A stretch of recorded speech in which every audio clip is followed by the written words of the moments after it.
Welcome to methamphetamine. Today we're gonna do the integral of square root of tangent x from 0 to power of 2. And here is the deal. On the previous video we have already done this integral, right? The integral of square root of tangent x dx is equal to this. This is really crazy, right?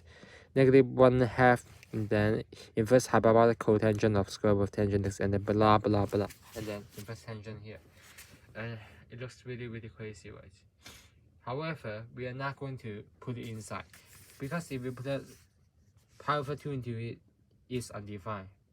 If we put a 0 into the cotangent, it will also give it undefined. So you may need to do more work because this integral will actually give you an answer. And you have to do some last bit rule or something, but I'm not going to do that.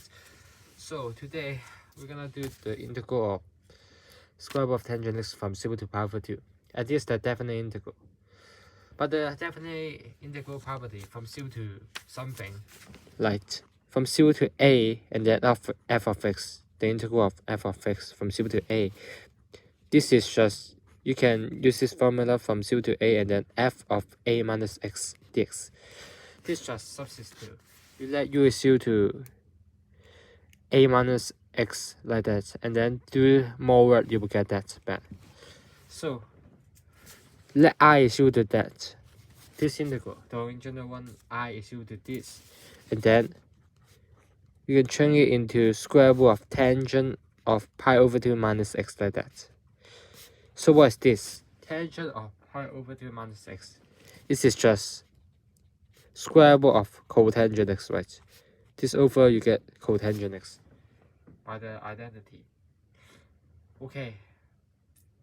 What's next though? You can see the integral of square root of tangent x from 0 to power of 2 and the square root of cotangent x from 0 to power of 2. They actually give you the same answers. So why don't we just add them up? These two integrals answers are the same. So we can add them up.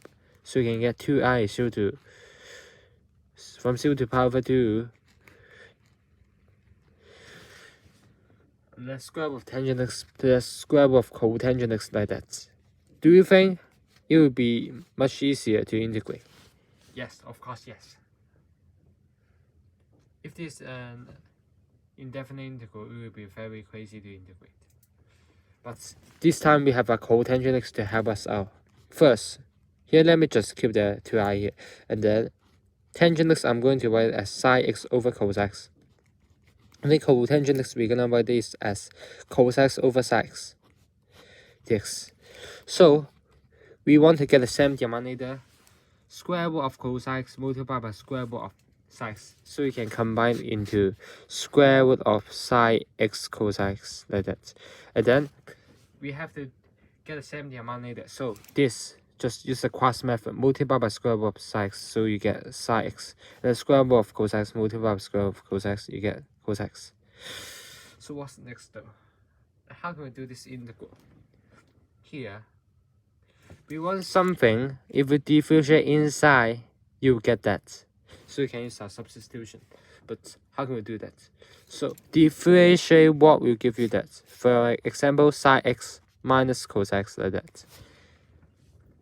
If you differentiate sine x, you get cos x, right? But if you differentiate negative cos x, you get positive sine x, because the derivative of cos x is negative sine x, and then in front you have a negative, so overall you get that. So this is just our top.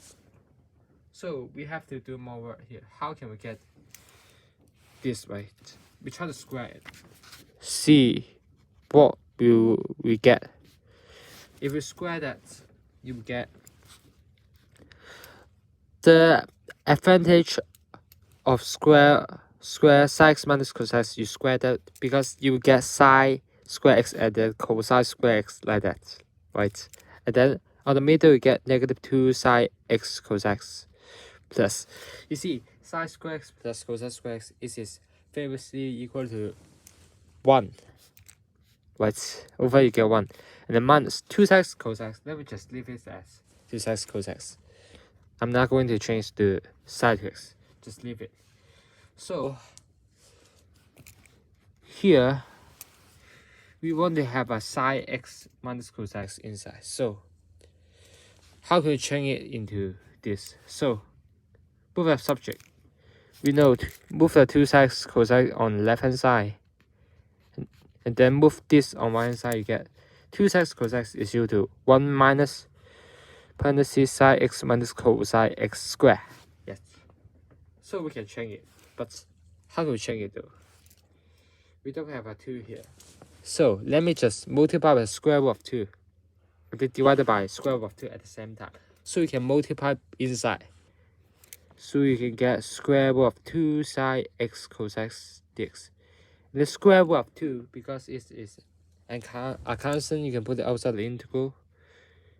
Then from 0 to power of 2 and then sine x cos x. So you can just change it.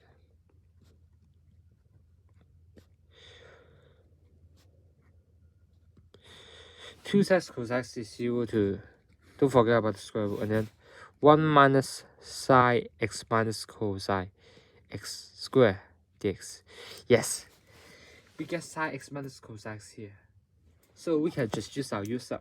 Let u is equal to sine x minus cos x. du will be equal to cosine x, and this is just positive sine x. Be sure you need to put up parentheses here, dx. This entire thing multiplied by dx like that. So over this become du. So it's just, let me just write this 1 times du like that. And then 1 minus this is u squared.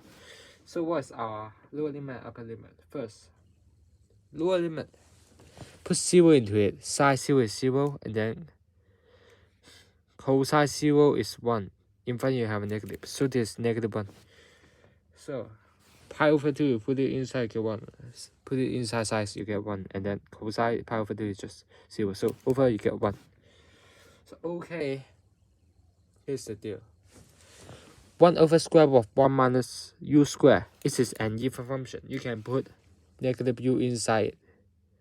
You let f of u is equal to 1 over square root of 1 minus u square.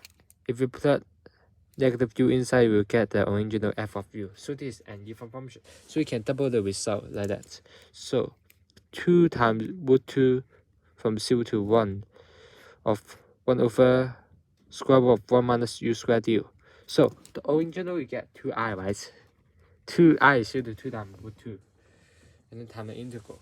So you see these 2 and 2, they cancel each other out. So this integral is just our inverse sine, right? Inverse sine u. 1 over square root of 1 minus u square. Integrate, you get inverse sine. And then from 0 to 1. So overall, put 1 inside, you get inverse sine of 1 is pi over 2. And then inverse sine 0 is 0. So overall, you get 0. Doesn't matter, minus 0. So overall, our answers is equal to square root of 2 pi over 2. Wow, this is really, really cool. And finally, we can say the integral of tangent x dx from 0 to pi over 2 is equal to square root of 2 times pi over 2, like that. And also, the integral of square root of cotangent x from 0 to pi over 2, it will also give you this answer, square root of 2 times pi over 2. This is really, really cool. Oh, we used almost 10 minutes to do this integral, and this is really crazy.